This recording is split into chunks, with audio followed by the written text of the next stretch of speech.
16. All night I noticed she was very close to one of my best friends, and I noticed her like have that awkward face of like, okay, like aren't you Malia's boyfriend? Why are you all up on me? And she kept removing herself, and then he kept going and checking on her. And then at the end of the night, we were all taking pictures, and of course I wanted a picture with him.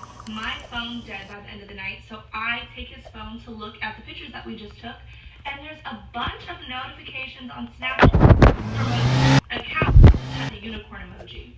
So what do you do in that moment? You check the messages. I opened the Snapchat messages, and the last thing he said was, "Love you, I'll text you after I get off of work."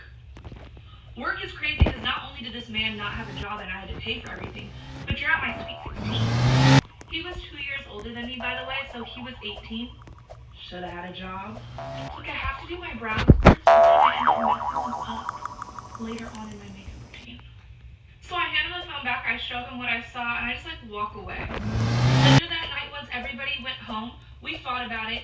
He tells me that he was trying to get at this girl because her father worked at a car dealership and he wanted a good deal on a car. And I stayed. Little old 16-year-old Malia. Oh, the dad's gonna give you a car for free. Perfect. What? Oh, and of course, after the party was over, me and my friend were talking shit about him and how he was flirting with her the entire night. And when I confronted him about that, he said, well, she didn't know anybody else there. I wanted her to feel comfortable. So he made her feel uncomfortable in the process. Let's just move on. Now, we did go to different schools. So I could tell you about the time he told me he couldn't bring guests to winter. All of a sudden, there ended up being pictures of him and the matching at winter formal on the other girl's Instagram. But Shit. That's too basic. But I stayed. Let's bring it back to the first 2 weeks of us talking. He basically told me that him and his ex bonded over cancer because he had fought cancer when he was younger. And that she would always have to be in his life because she was there for him through that time in his life. When he told me this, I was so stuck on like, you battled cancer, like tell me more, like I didn't know this about you. And I was kind of just writing off the ex part. I was like, well, that makes sense, sure, fine. That conversation led us to start talking about religion and how we were both Christians. And that after his battle with cancer, he made a promise to God that he would not have sex before marriage. At this point, I'm a 15-year-old virgin who's already dating someone older than me. I was very moldable. So like whatever he said went, and he said no sex till marriage. If anything, I just felt less pressure. So I was all for it. My mom told me, you have sex, you get pregnant. And so I was kind of scared regardless. This is when it starts to feel like Risa Tisa Part 2. Y'all are going to want to jump through the phone and slap me. When he moved schools, I kind of remember his friends changing up on me and them kind of like looking at me like, girl, run. But in my head, I was like, they want me.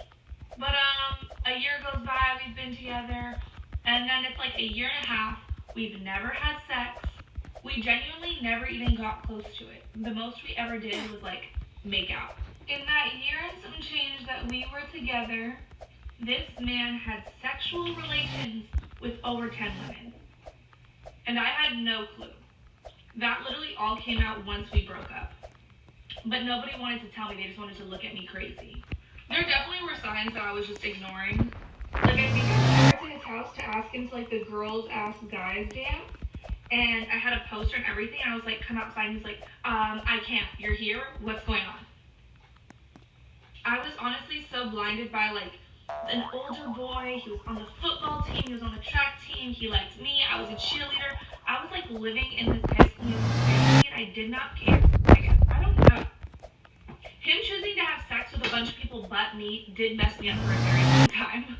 But it also made me hold on to my V card very tight, and I was going to decide when I gave it up. I could easily do a part 2, but I think I've embarrassed myself on the internet enough for today. I was going to say the crazy part to this story, but I think the whole story has been crazy. Like, I feel like if I tell you that he broke up with me in a text that ended in, don't call me because I don't want to hear you cry, you wouldn't be shocked. Believe it or not, me and his ex actually became friends after we broke up because I needed someone to trauma bond with. The first thing out of her mouth when we finally talked was, he told you he had cancer. Up until that moment, I thought he had fought cancer. That's enough for today, folks. I'll see you guys next time. dad's like, let's talk about. So I had actually known her boyfriend before my best friend. Like him and I had been friends for a really long time. And then she moved into town. I introduced her to him, and then it was kind of game over after that. I didn't know is that I had a crush on him for forever, and like always liked him, and just had been keeping this to myself for years. Summer before our senior year, we're all about to go off to college together. There's this party, we are all drinking. At which point, she is kissing him, then she encourages him and I to kiss. It goes a little bit further than that, and then she ends up leaving and going to bed. Basically leaving us to make the decision if we want to continue this to take it further, in which we did. We end up fully hooking up, and this is kind of something that I'm always wanted, and I'm like hoping that this will actually mean something. But then the next morning he comes to talk to me, and he explains that he does not want to tell her, like, let's keep it a secret, blah blah blah. Then I had to go back to stuffing these feelings back down and they're revealing again, and that was really causing problems. And then get ready for me while I tell you about the one and only time my husband and I took a break in our relationship. And let's just say, so let's talk about it. This is such a funny memory that actually me and my family, everybody talks about it quite frequently. If you don't know, me and my husband are high school sweethearts. We started dating our junior year in high school, and we have been together literally ever since then, except for this one time we took a break. I think we'd only been dating like maybe 5 or 6 months.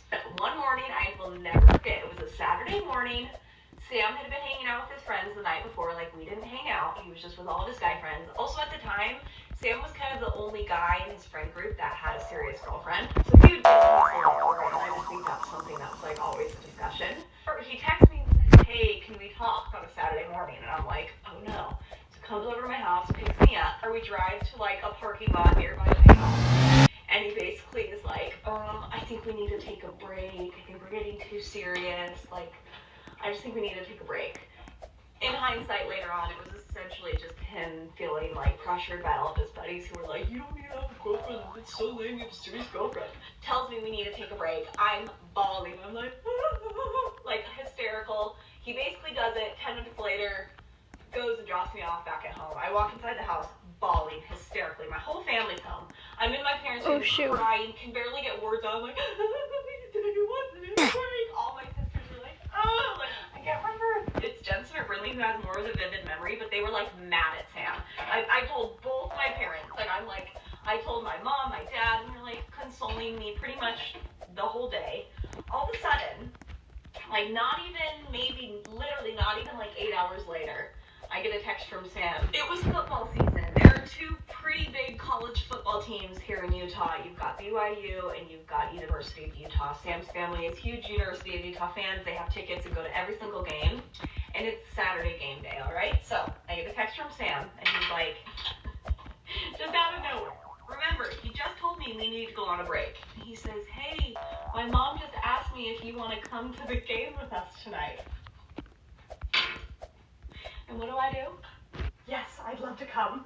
His mom had no idea that he had, like, said we need to take a break. Otherwise, she probably wouldn't have said, like, to invite me. But he invites me and say, yes, I'd love to come. I immediately go, start getting ready. Start getting ready in my parents' bathroom, because literally, I don't know about you guys, but, like, I only got ready in my parents' bathroom growing up. Like, there was no other way.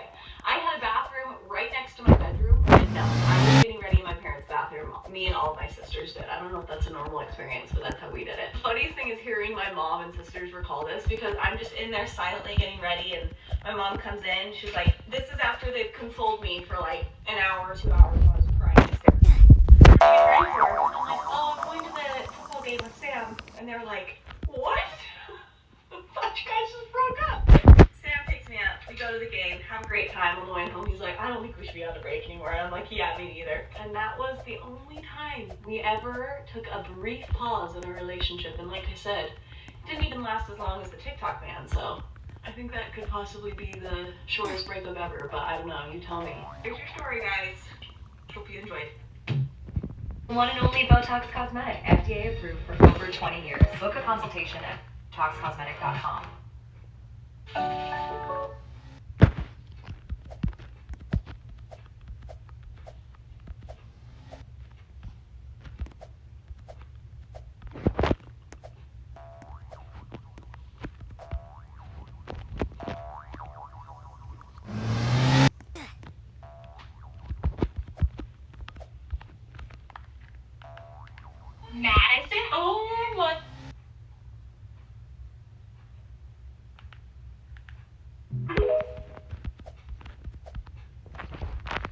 story time about how, my ex, he was cheating on me. So basically, Shit. what happened